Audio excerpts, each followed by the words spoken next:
Ghosts, spirits, poltergeists, hauntings of all kinds are a subject that most, at the very least, find interesting. They are a popular subject in movies, on TV, and even in video games. People seem to have a fascination with the creepy and mysterious nature of this subject. The Fallout universe seems like it would be the perfect fit for ghosts. A universe that has confirmed aliens, talking animals, and all different sorts of crazy, creepy, and mysterious things going on. Even according to Todd Howard, who was speaking about the crazy things the developers put into this series, he said you can get away with anything in a Fallout game. And yes, indeed, ghosts have made it into the Fallout series. Some, if not most, of these occurrences can be left very vague as to what the player has actually come in contact with. I think the writers like to do that, so you're left truly wondering what you just saw, heard, or experienced. We have, however, seen throughout the Fallout series several cases where one is left with pretty convincing evidence that you have indeed come in contact with a real ghost, and not just a chem-filled delusion or something like a person using a stealth boy. If you have played every Fallout game, then you know some of these encounters just can't be explained away, or at the very least, they are very difficult to come to any other conclusion than you just encountered a real spirit. Just to mention a few of these encounters, do you remember the Ghost Princess in Fallout 2? Or who could forget hearing those ghostly whispers coming from fresh graves in the Mojave Desert in Fallout New Vegas? Some probably even remember meeting a little girl named Sally on Mothership Zeta. She was 200 years old and could easily get in and out of her locked jail cell. And then, of course, in Fallout 4's Nuka World, do you remember the other little girl named Lucy, who resided in the Grantchester Mansion? Now, these are just a few of the paranormal encounters you can have while playing the Fallout series.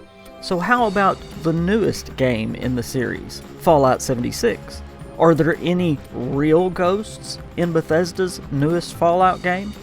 Well, early on in the game, it looks like the player finds a real-life haunting going on at Alpine Cabins. Strange noises, pictures moving on the walls, even loud screams can be heard. But with just a little exploration and investigation, you find that it's nothing more than a hoax. All ran from a computer terminal located in a treehouse not too far from the cabins. But later on in the game, once the player makes it to the mire, we find a place that just might be the real haunting that we're looking for. It is this place and its surroundings that we are going to look deeper into today and see just how creepy a location Haven Church really is. Our investigation into Haven Church actually starts at a different place in the mire, an unmarked cabin just southeast of the Southern Belle Motel. If you haven't already, you will actually come across this unmarked location during the Sheep Squatch questline. Just up the gravel road from the motel, you will find a very small, rundown cabin with several cats hanging around. There's not much here, just a shelf full of radios and a desk with a computer terminal. Once you've done the Sheep Squatch questline, you will have unlocked the secret research that Scoot Conroy was doing. Well, obviously, he was doing research on cryptids and the Sheep Squatch specifically, but he was also researching something else if you continue to read. Under that research tab in the computer terminal, you will find two categories. One is Mr. Conroy's stories and studies on the Sheep Squatch, which you will need for that questline. But the other category might go overlooked. It is labeled simply Spirits and Ghosts. and once clicked on, it has 2 field research notes, meaning that Mr. Conroy actually went into the field looking for ghosts. The first entry under spirits and ghosts reads, Property of Scoot Conroy, always seek the truth. September 24th, 2077.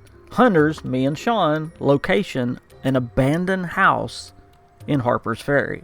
First trip hunting a real phenomenon. The evidence on interacting with the spirit world is undeniable.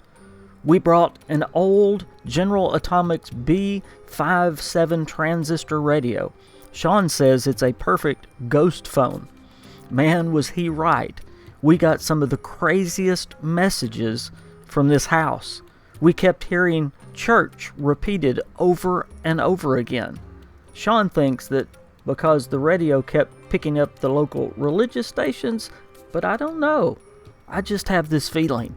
Need to look at some maps and consider the next steps. So it appears that Mr. Conroy and Sean went ghost hunting in an abandoned house in Harper's Ferry. And Mr. Conroy is convinced that they got, in his words, undeniable evidence of the spirit world. Now we probably understand what all those old radios were for back in his cabin. Well, he says that Sean says that these old General Atomics B57 transistor radios make a perfect ghost phone. Now this may seem ridiculous at first, but if you do just a little bit of research, today's top paranormal investigators actually use things very similar to these old radios. They may have fancy names like the Spirit Box 2000 or something similar, but these modern spirit boxes use radio stations, and the device is constantly running very fast through every channel. And it is believed that spirits can use these devices to form words so that one can supposedly communicate with the spiritual realm. When several words come through together, or a single word that directly answers the investigator's questions, or they even listen for the same voice to come through the device multiple times. All these things investigators listen for and point to as evidence of the paranormal. Is there someone here with me? Here. Oh God, that was weird.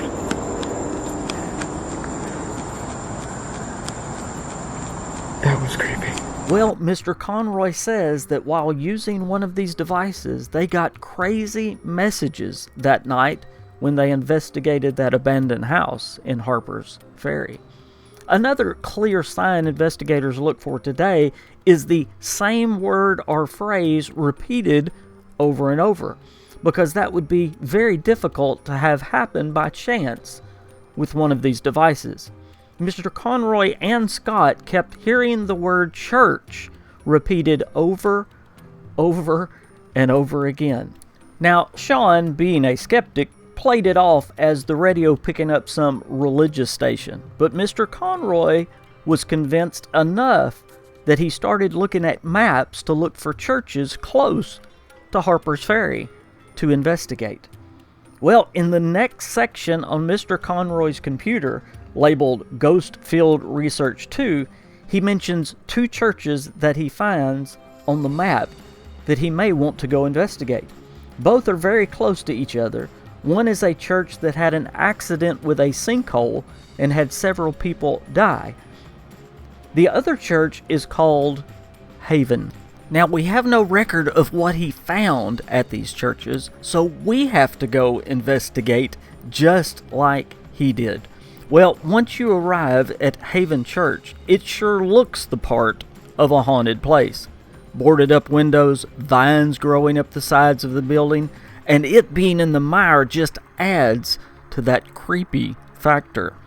But creepy looking doesn't make something haunted, so we need to investigate more.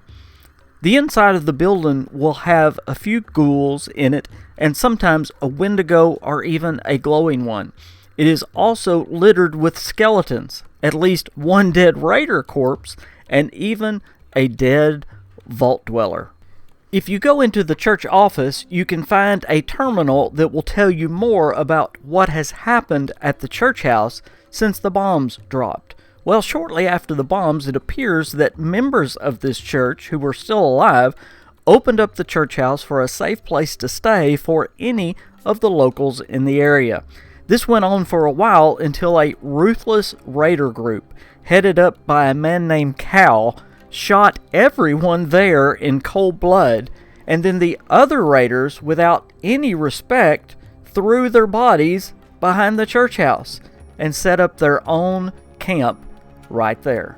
So once the raiders had taken control of the church house, they now thought they had a place that they could stay warm, dry, and safe. And for a few weeks, all went well. They raided a couple of caravans, took apart a rival gang in the area, so they were sitting pretty at Haven Church and living high on the hog, as the saying goes. But those good times didn't last very long before some very strange things started happening to the raiders. One night, as they all were asleep, late into the night, one of the raiders, named Skig, woke up, and he heard some kind of strange, creepy music. He looked and saw that all of his raider buddies were still asleep. He thought it might be coming from a holotape playing, but Skig checked the whole building and couldn't find anything. He even went outside the church and checked all around the building, but again, found nothing. But yet he could still hear that strange, creepy music. So now, obviously, he's very concerned. He couldn't sleep the rest of that night. He just sat there with his back against the wall and his eyes wide open and his weapon at the ready. The next morning, Skig asked his buddies if they had heard anything that night. But they all said no, and they actually teased him for hearing things and being scared. But as time went on, the other raiders started waking up too and hearing that same creepy music. And none of them could find where it was coming from either. After several sleepless nights and hearing this music multiple times, they figured out it was organ music. But if you look through the church house, there is no organ. There's a piano, but it makes a much different sound than the music that they were hearing. So we're left with a question. What is this crazy, creepy music that the raiders were hearing? Well, as a player in Fallout 76, you can go to New Haven Church and hear that same creepy music that the raiders heard. And it only happens very late at night and lasts until early the next morning. You can check the church building just like Skig did and the other raiders. You can look inside and out and there's nothing there. Well, maybe it's a speaker like the one we found at the cabins, but there are no wires, no radios, no computer terminals making this happen. There is nothing that explains this creepy phenomenon each night at New Haven Church. So with the previously things mentioned ruled out, what could this be? What could be causing this? Was Mr. Conroy truly onto something with his ghost box radio talking about this church? Could it be a real haunting in Fallout 76? Well, Skig the Raider that first heard the music sure thought so. He says in his notes that he feared it was the spirits of the people his buddy Cal had killed in cold blood, the very people whose bodies were still there, dumped just behind the church. Once hearing the music and experiencing this phenomenon for several nights, Skig, the raider, was already spooked to the point that he wanted to leave. Cal, however, the raider leader, who had killed all those people, didn't want to leave. Well, Skig stayed a few more days, but in his own words, he did not stick around. Now, it's unclear how many raiders stayed with Cal and how many left with Skig. Cal may have been left there at the church all alone. It is interesting that when you as a player search the church, you find one dead raider body. Could this be Cal, who in his stubbornness stayed at the church, even though there were very strange things happening there. Now, as I stated before, when you first go to New Haven Church, you'll find some ghouls and a glowing one and or a Wendigo. So, however many raiders stayed with Cal, or if he was left there all alone, I can promise you their end was certainly most unpleasant. So now knowing how it ended for Cal and the rest of his raiders, was that creepy music trying to warn them? Or maybe it was just telling them, if you don't leave, terrible things are going to happen. Whatever it was, that same creepy music is there at New Haven Church. You can experience it for yourself. And maybe it's telling you, you better not stay. Now, just up the hill from New Haven Church is another church that is unnamed, and it is almost sunken all the way down into the ground. In fact, all you can see is the roof and the steeple of this church. Now, this was the other church that Mr. Conroy was going to investigate. Well, if you as the player investigate this church, you will find a Wendigo down in the bowels of this church building. But there is no other paranormal activity that the player experiences. Yet a lot of people died in this church. Maybe these two churches are connected some way, paranormally. In the end, we are left with two very creepy locations and some pretty substantial evidence that paranormal activity, that is activity above the normal or outside the normal range, is going on, especially at New Haven Church. So can we say definitively that New Haven Church is haunted? Well, I'm pretty confident in saying that I believe it is. But yet again, the developers left it just a little bit gray, so you're left wondering, what's going on at New Haven Church? Yet I believe you can put New Haven Church in the same category as that creepy house in Nuka World that was haunted by the little girl Lucy. Yes, I do believe New Haven Church is haunted. And I believe this is another real ghost found in the Fallout series. Thank you so much for watching another Fallout 76 video from me, the KingFanMan. I hope you found it entertaining at the very least. Please be sure and check my links down below. If you're not following me on Twitter, do so. That's where I give most of my information about the channel. Also, you'll find Patreon there. If you can help in any way, I would sure appreciate it. I hope to see you in the wastes of West Virginia. I am the KingFanMan. Bye, guys.